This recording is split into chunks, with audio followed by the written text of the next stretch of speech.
오늘 요나서 4장 1절부터 11절의 말씀을 통해서 지난 주일날 함께 나눴었는데 내가 화내는 곳이 옳으냐 내가 성내는 곳이 옳으냐 하나님께서 요나에게 말씀하신 것이죠. 네가 화내는 게 정말 맞니? 라고 하나님께서 요나에게 아주 인격적으로 말씀하시고 있어요. 요나와 하나님과 이 대화를 보게 되면 하나님께서 계속적으로 요나를 오늘 4장에는 달래시고 계속 이렇게 달래시고 있죠. 우리의 삶에 있어서 지금 우리가 여기까지 올 때 하나님 많이 달래신 것들이 굉장히 많죠. 네. 인정? 저도 많이 인정하는, 아주 전적으로 동의하는. 하나님께서 정말 많이 달래시고 얼리시고 하는 상황을 하나님께서 우리에게 또한 하나님 참 대단하시다라는 생각이 많이 들게 돼요. 제가 예전에 박영선 목사님이 쓰신 하나님의 열심이라는 책을 읽은 적이 있어요. 그 박영선 목사님이 유명해진 책 중에 하나가 이 하나님의 열심이라는 책으로 굉장히 많이 이제 이름이 알려지시기도 했었는데, 그분의 그 책에 보면 그런 거예요. 하나님께서 우리를 위해서 열심히 일하시고 계시다.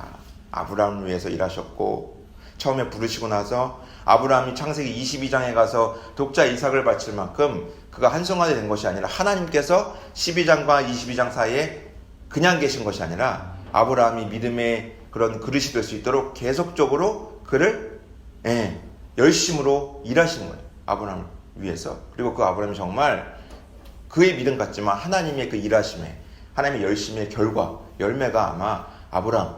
그래서 하나님의 열심이라는 책에 보면 그런 내용들이 기록돼요. 많이 되게 동의가 되는 거예요. 저와 여러분의 삶에서도 그렇지 않을까요? 우리가 믿음이 커진 것 같지만 하나님께서 우리에게 계속적으로 일하시고 열심을 내신 결과, 오직 은혜. 그거에 대한 그 내용이 너무나 되게 은혜가 되는 것 같아요. 오늘 본문 말씀에 보면은 요나의 모습을 보면서 참 많은 것을 알게 됩니다.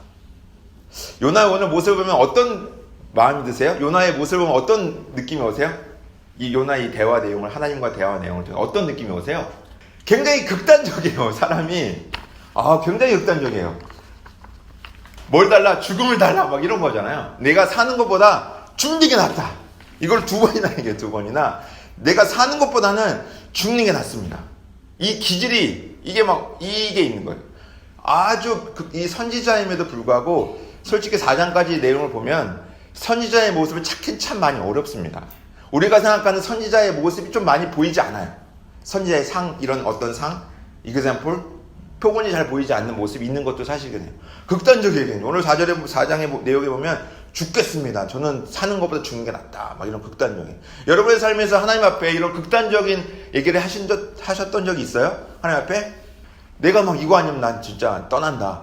난 도저히 싫다. 극단적인 이런 것들. 저도 있고, 극단적인 이런 것들이 요나의 모습에 있는 거예요. 너무 극단적인 오늘 보면은 화를 내고, 하나님 화를 내고요. 감히 이 천지 만물을 창조하신 그 창조자 하나님 앞에 화를 내는데도 불구하고 하나님은 열심히 또 뭐 하세요? 일하시죠.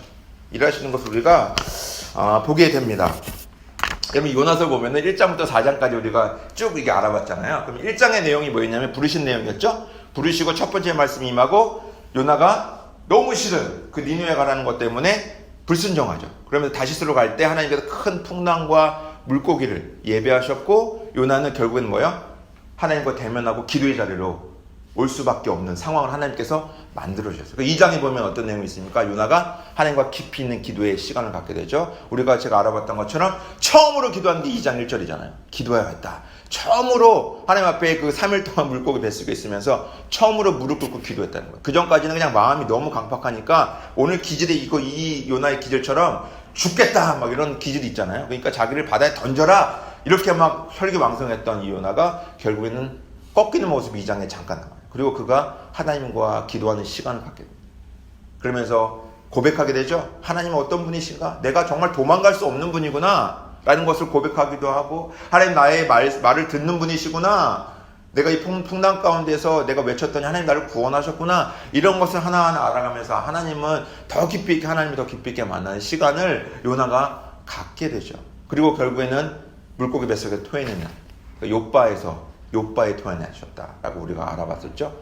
니느웨에 토하게 하신 것이 아니라 욥바라는 곳에 토하게 하시고, 거기서 다시 start again, 다시 시작하라고 하나님께서는 요나에게 욥바에 토하시게 하고, 요나는 욥바에 다시 시작합니다. 내가 과연 어떤 것이 하나님 기뻐하시는 것인가, 내가 지금 과연 나는 지금 무엇을 해야 될 것인가를 생각하게 하시고, 하나님은 그에게 다시 한 번의 기회를 주시는 거예요. 강권적으로 역사하실 때도 있지만 많은 경우에 하나님은 그렇게 요나와 같이 생각하게 하시고 내가 지금 무엇을 해야 될 것인가? 내가 지금 어디에 있어야 될 것인가? 선장이 바다에 던지기 전에 얘기했던 그 질문, 너 누구야? 너 어느 나라 민족이야? 너는 뭐 하는 사람이야? 라고 했던 그 제3자의 말이 요나의 귀에 맴돌았을 거예요. 나는 누구지? 나는 지금 무엇을 해야 되는 사람이지? 우리의 삶에서는 많은 사람들을 통해서 우리에게 또한 말씀하시기도 해요. 하나님의 사람이라고 하는 하나님의 백성을 통해서 말씀하시기도 하지만 때로는 우리가 전혀 하나님을 알지 못할 것 같은 사람을 통해서 하나님 우리에게 마음 가운데 울림을 주시기도 한다는 거예요. 넌 누구야? 정체성에 대한 고민. 요나가 결국에는 니느웨로 가게 됩니다. 그래서 3장에서 그가 니느웨로 가죠. 그래서 어떤 일이 일어납니까? 대박이. 정말 영적인 회개와 각성이 일어나는 거예요. 니느웨에서. 하나님을 알지 못하는 그 민족이 총 5단어라고 그랬죠? 딱 5단어 한마디 얘기했는데 사흘 만에 니느웨 성이 무너진다. 그러니까 그래서 너희는 회개해야 된다는 말도 없어요. 그냥 사흘 만에 무너진다 끝이에요. 그 다음에 아무 존재 조건이 없어요. 그 5마디 그 선포, 그것도 3일 길을 가야 하지만 꼴랑 하루 만에 갔던 그것을 통해서 니느웨가 뒤집어지는, 결국엔 하나님께서 뜻을 돌이키셨다. 3장 9절에 기록되어 있죠. 뜻을 돌이키셨다 라고 기록하고 있습니다. 이 어마어마한 일들이 요나의 사역을 통해서 일어난 거예요. 여러분, 예전에 우리가 학개 선지자를 본 적이 기억하시죠? 학개를 기억하시죠? 학개는 정말 하나님의 부르심을 받고 그의 사역 4개월의 그 시간 동안, 그 긴 시간 동안 4개월의 시간 동안에 엄청난 부흥이 일어났죠. 이스라엘 백성들이 성을 재건하는, 다시 한번 다짐하고 마음에 힘듦이 있어서 잠깐 기초만 다지고 중단했던 16년의 시간 동안 그런 일도 있었단 말이에요. 근데 요나는 그걸 정말 하기 싫고 그런 모습에서 그가 돌아서서 이제 하나님의 말씀을 선포했을 때 이런 어마어마한 역사가 또한 이 3장에 기록되는 것을 우리가 보게 됩니다. 뒤집어진, 다시 회개하는 어마어마한 회개가 일어나는 거예요.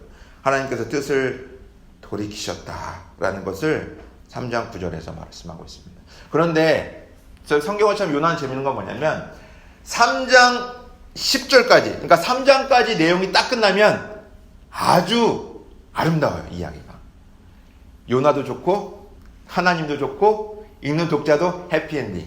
아, 요나가 돌아섰더니 물고기 뱃속에서 주님을 만났더니, 그리고 요나가 그렇게 가서 단순한 말이지만 선포했더니 온 성이 그냥 이 아수르가 왕까지 막 회개하고 금식을 하면서 그런 일이 벌어지는 것, 그것이 딱 끝났다면 너무나 아름다운 이야기, 우리가 설교하기도 좋고 아름다운 이야기를 끝날 수 있지만 하나님은 지금 요나서가 4장까지 기록돼요. 4장에서 어떤 일이 일어납니까? 요나에도 다시 그 마음 가운데 있는 원래의 또한 모습이 막 옛사람의 모습, 그 모습이 지금 막 다시 일어나고 있는, 아 이게 뭐야? 4장은 맨 마지막에 마칠 때에도 뭐예요? 뭔가 결론이 없는 것처럼 끝나죠? 뭔가 되게 애매한 상태로 끝나는 게 지금 요나서의 말씀이에요. 4장이 되게 애매한 상태로 끝나는 거예요. 어떻게 보면 이 4장을 통해서 우리가 다시 한번 깨닫게 되는 것은, 우리가 정말 열심히 사역을 하고 하나님의 백성으로서 이 땅에서 살아가고 있지만 우리에게는 3장의 모습도 있지만 우리에게는 4장의 이면적인, 이중적인 모습도 우리 가운데 있다라는 거예요. 요나와 같이 겉으로는 정말 하나님의 일을 열심히 하고 하나님의 사역을 감당하는 것 같지만 내 마음, 내 내면에는 요나와 같은 4장의 모습 또한 나에게 있다라는 거예요. 이중적인 모습, 겉으로 보여지는 모습이 아니라 내 내면에 하나님을 향한 이러한 불평과 불만과 화를 내고 내가 정말 그만두고 싶다라고 하는 그 마음들이 우리에게는 있다라는 거예요. 다시, 왜요? 너무나 놀라운 것은 뭐냐면 요나가 화를 내는 가장 근본적인 이유는 무엇입니까? 니느웨 백성이 돌아왔기 때문이에요. 요나서를 선교에 있어서도 많이 얘기하기도 합니다. 하나님이 얼마나 그 선교의 마음을 갖고 계신가, 하나님 얼마나 온 열방의 백성들이 돌아오기를 원하십니까? 여러분, 3장까지 하나님이 너무나 기뻐하신 일이 일어났어요. 천상에서도 아마 너무나 기뻐한 일들이 일어났을 것입니다. 그런데 누구만 지금 화가 나 있는 거예요? 요나 한 사람만 화가 있는 거예요. 모든 사람이 다 기뻐하고 하나님이 너무 기뻐하신 일에 화를 내는 사람 딱 한 사람이에요. 요나예요. 그것도 선지자. 어떻게 보면 우리의 사역의 삶에 있어서, 우리 현장에 있어서 이런 일이 있을 수도 있겠구나. 나 혼자 지금 화를 내고 성을 내는 일. 왜요? 하나님이 정말 기뻐하시는 일이 일어났음에도 불구하고 내 마음 가운데는 이런 강팍하고 화를 내는 일들이 내 마음에 있을 수 있겠구나 라는 것을 4장에서 우리에게는 말씀하고 있습니다. 요나가 이렇게 고백하죠. 제가 고향에 있을 때부터 말하지 않았습니까? 주께서는 어떤 분이시다? 은혜로우시며 또 뭐예요? 자비로우시며 노하기를 더디하시고 은혜가 크신 분이시다라는 것을 자기가 알았다. 근데 참 재밌는 건 뭔지 아세요? 요나가 지금까지 선지자로서 쓰임 받을 수 있었던 이유는 뭡니까? 은혜로우시고 자비하시고 노하기를 더디하시고 그리고 뭐요? 인애가 크시사 뜻을 돌이키셨기 때문에 요나 또한 쓰임 받을 수 있었다라는 것을 우리는 알고 있어요. 요나가 그럼 제가 이러지 않았어요. 내가 이런 생각 했다니까요. 하나님 이런 분이시기 때문에 니느웨가 돌이킬 것 때문에 내가 너무나 싫었습니다. 근데 참 재밌는 것은 요나의 모습을 보면 우리는 알게 돼요. 하나님께서는 그런 성품을 갖고 계셨기 때문에 요나를 지금까지 사용하시고 달래시고 얼레시고 사용하셨다. 저와 여러분이 어떤 하나님이 우리에게 계시기 때문에 우리가 지금 여기까지 있는 겁니까? 은혜로우시고 자비로우시고 노하기를 더디하시고 인애가 크시기 때문에 우리가 지금 여기까지 있다라는 거예요. 예전에 제가 벨사살 왕 말씀드렸잖아요. 그때 손이 나왔을 때 뭐라고 그랬습니까? 메네 데겔 우 바르신이에요. 메네 달아본다. 두 번이나 달아봤다는 것은 이 두 번의 의미가 아니라 여러 번 계속적으로 달아봤다는 얘기예요. 데겔 하지만 부족해요. 그래서 그 민족은 둘로 나눠져서 우가 그래서 바르신이 쪼개진다는 뜻이고. 그런데 하나님은 하나님의 백성들을 어떻게 하십니까? 메네를 하시죠. 대결도 하세요. 하지만 뭐 하시지 않아요? 바르신을 안 하신다고요. 우리가 지금 그래서 쪼개지지 않고 우리를 심판하시지 않고 우리를 지금 사역의 현장 가운데 있게 하신 것은 하나님께서 그래도 하나님의 백성을 지금 요나에게 말씀하는 것처럼 은혜롭고 자비로우시고 인애가 크신 분이시고 노하기를 더디하시기 때문에 구원받은 우리 하나님, 구원의 백성 우리에게 하나님께서는 바르신하지 않으시니 그래서 쪼개지 않고 심판하지 않으시고 끝까지 우리를 사용하시는 분, 그분이 여호와 하나님이다라는 것을 본문을 통해서 말씀하고 있습니다. 여러분, 모든 것이 하나님의 은혜인 줄 믿습니다. 우리 모두가 지금 사역하는 현장, 살아가는 모든 것이 하나님의 백성인 것은 정말 신실하신 하나님의 은혜라고 밖에는 고백할 수가 없는 것이 오늘 또한 본문의 말씀입니다. 뜻을 들으세요. 여러분, 어떤 분이 이런 말씀 하시더라고요.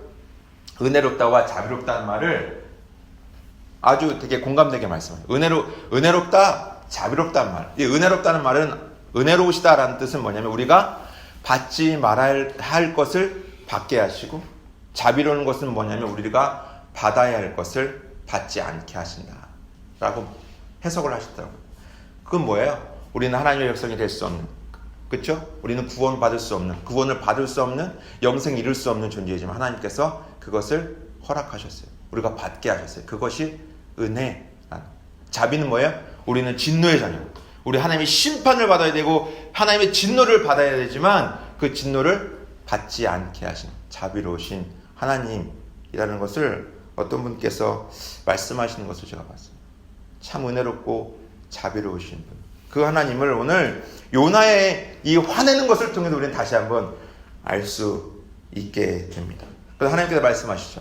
네가 정말 화내는 것이 옳으냐라고 하나님은 말씀하고 있습니다. 여러분, 이 요나의 4장 전체를 통해서 우리가 기억해야 되는 것이 있습니다. 그것은 요나가 지금 화가 나는 이유, 화를 내야 되는, 내지 말아야 할 때의 화를 내는 이유, 그것은 첫 번째는 그가 하나님의 주권을 완전히 인정하지 않았기 때문에, 하나님의 주권을 완전히 인정하지 않았기 때문에. 여러분, 우리 사역 가운데 삶에 있어서 하나님의 주권을 완전히 전적으로 인정하기를 축복합니다. 하나님께서 다 하셨구나, 하나님의 이 주권 안에 있구나 라는 거예요.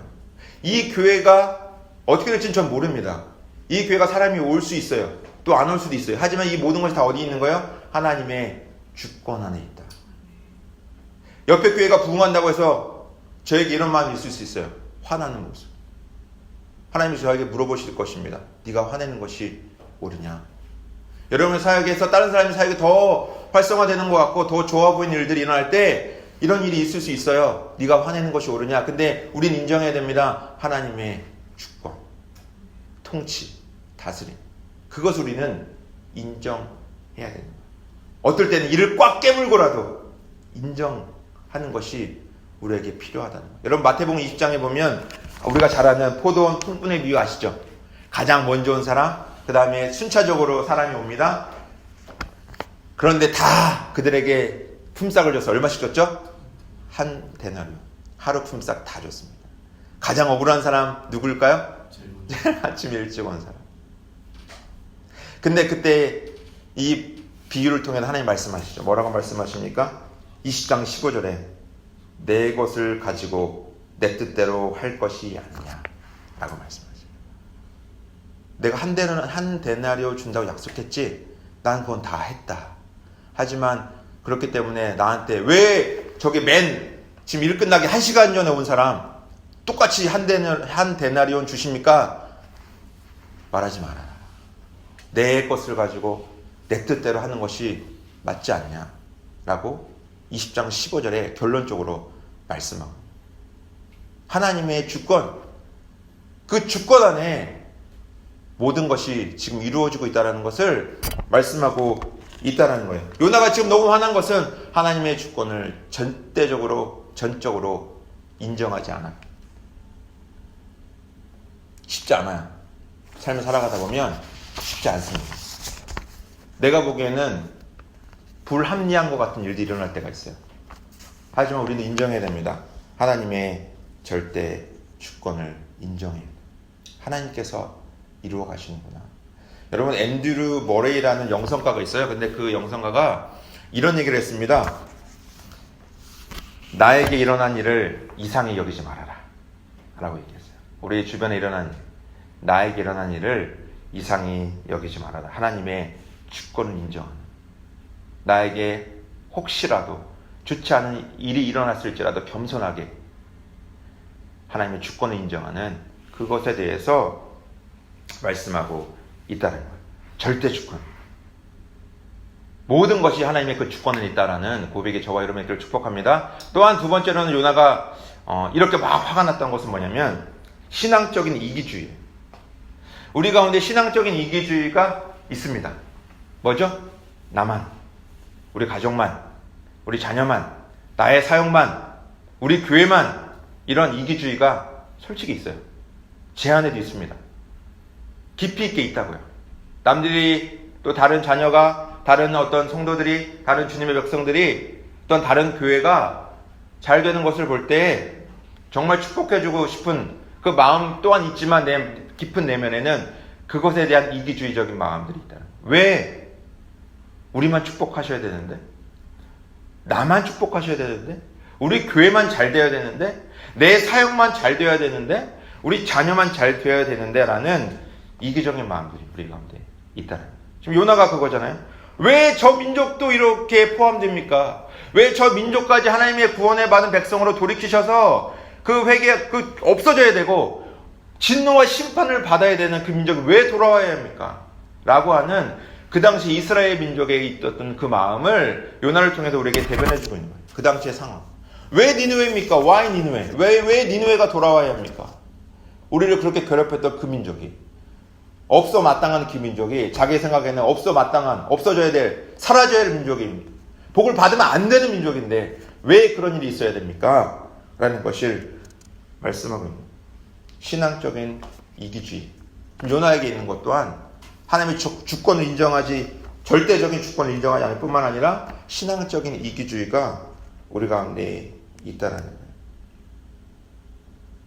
그것을 요나는 지금 하나님 앞에 화를 내고 있어요. 하나님 또 말씀하시, 네가 화내는 것이 옳으냐? 그가 박넝쿨에서 그 박넝쿨이 자기를 시원하게 해주는 것을 볼 때 너무 기뻤어요. 자기에게 이런 은혜를 베풀어 주신 건 너무 기뻤지만 그것이 사라질 때는 또한 다시 그가 화를 다시 내게 됩니다. 역시 그 이혼의 모습에서 그런 이기적인 모습이 있어요. 나에게 조금만 좋지 않은 일이 일어나면 견디지 못한다. 왜 나한테 이런 어려움이 있습니까? 라고 하는 이런 요나의 아주 고집스럽고 강팍하고 이 화내는 성을 내는 모습을 통해서 우리를 다시 한번 돌아보게 된다는 거예요. 조금만 어떤 일이 좋아지면 기뻐하고 감사하지만 그렇지 않을 때에는 그것에 대해서 하나님 앞에 따지고 하나님의 주권과 그것을 인정하지 못하는, 겸손하게 받아들이지 못하는 모습이 우리에게 있다라는 거예요.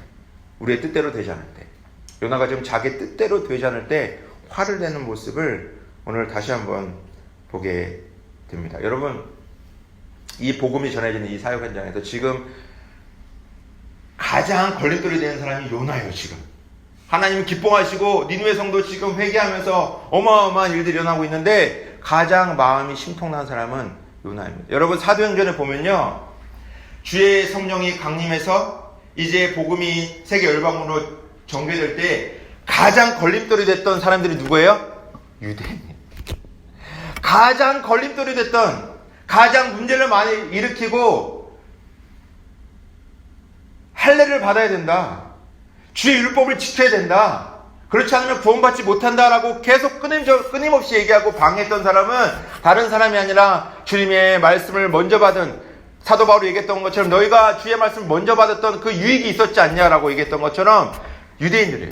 유대인들이 가장 주의 예수 그리스도의 복음을 전해질 때 가장 걸림돌이 됐던 민족이 유대인이에요. 지금 요나의 모습을 통해 우리에게 보여주고 있는 거죠. 하나님은 정말 열방 가운데 복음이 전해지길 원하시고 돌아오길 원하시는데 걸림돌이 되고 있어요. 요나의 모습을 통해서 우리는 다시 한번 보게 됩니다. 왜요? 주권을 인정하는 겁니다. 신앙적인 이기주의 때문에 하나님의 일들을 지금 계속적으로 방해하고 있습니다. 물론 하나님은 그 방해에 있어서 방해를 뛰어넘어서 일하시는 분이시긴 하지만 요나는 지금 그런 모습으로 보여주고 있다. 저는 저와 여러분의 삶과 사역 현장에 있어서 당연한 것 같지만 당연하지 않은 것, 하나님의 복음에 걸림돌이 되지 않기를 축복합니다. 정말 나를 통해서 복음이 아주 잘 전해진 통로, 화내고 성내고 하는 것이 아니라 정말 하나님의 복음이 잘 전해질 수 있도록 귀한 통로가 되기를 원해요. 그런데 안타까운 것은 목사들을 통해서, 선교사를 통해서 걸림돌이 되는 경우가 있다라는 거죠. 저를 통해서 걸림돌이 되는 경우가 있을 수 있고 여러분을 통해서 그런 일이 있을 수 있다. 유대인들이 가장 걸림돌이 되었던 것처럼. 오늘 본문 4장의 말씀 3장까지 끝났으면 좋았겠지만 4장에서 또 요나의 어떤 인간적인 모습과 연약하고 나약한 모습을 성경은 우리에게 다시 한번 보여주고 있습니다. 하나님의 큰 계획 가운데 요나의 그 편협하고 좁은 마음, 하나님의 주권을 인정하지 못하고 신앙적인 이기주의 때문에 지금 복음이 전해지는 것에 있어서 아주 어떻게 보면 아이러니한 모습들이 그려지고 있습니다. 오늘 내가 화내는 것이 옳으냐, 하나님께서 우리에게 질문하시고 있을지도 몰라. 네가 지금 마음을 갖고 하나님의 주권을 인정하지 못하고 신앙적인 이기주의, 또한 사회 현장에서 또 우리의 삶의 그런 것들 때문에 내가 화내는 것이 옳으냐. 오늘 요나가 너무나 마음이 어려워서 고백했던 것처럼 은혜로우시고 자비로우시고 노하기를 더디하시고 인내하신 사랑이 많으신 그분을 통해서 우리의 삶에 또 우리의 사역에 요나의 결론은 요나서의 4장 맨 마지막까지 내용을 통해서 우리에게 주시는 교훈 중에 하나는 요나처럼 살지 말아라, 요나와 같은 사역자가 되지 말아라 라고 우리에게 말씀하시기도 한다는 거예요. 우리의 삶에 하나님의 주권을 인정하고 그리고 신앙적 이기주의가 아니라 이익과 또한 하나님의 그 구원의 큰 그림을 바라볼 줄 아는 그런 영적인 하나님의 백성이 되기를 예수 그리스도의 이름으로 축원합니다. 아멘. 제가 기도할게요. 하나님 아버지 감사합니다. 요나의 모습을 통해 다시 한번 우리의 모습을 보게 됩니다. 하나님 아버지, 우리가 열심히 사역하는 것 같지만 4장에 있는 요나와 같이 이중적인 그런 모습이 우리 가운데 있음을 다시 한번 고백하며 회개합니다. 하나님 주님 주권을 인정하게 하시고 우리에게 행하셨던 그것이 나에게만 해당되는 것이 아니라 다른 모든 열방 가운데 있는 모든 백성들에게도 내가 정말 싫어하고 있는 그 이웃에게도 그 구원의 은혜가 있음을 인정하게 하시고 하나님의 귀한 뜻을 인정하며 살아가는 하나님의 귀한 자녀 될 수 있도록 주님 인도하여 주시옵소서. 귀한 하나님의 사역자로서 삶으로 살아낼 수 있는 은혜가 우리 가운데 있게 하여 주옵소서. 감사하며 걸어가신 우리 주 예수 그리스도 이름으로 기도드렸습니다. 아멘.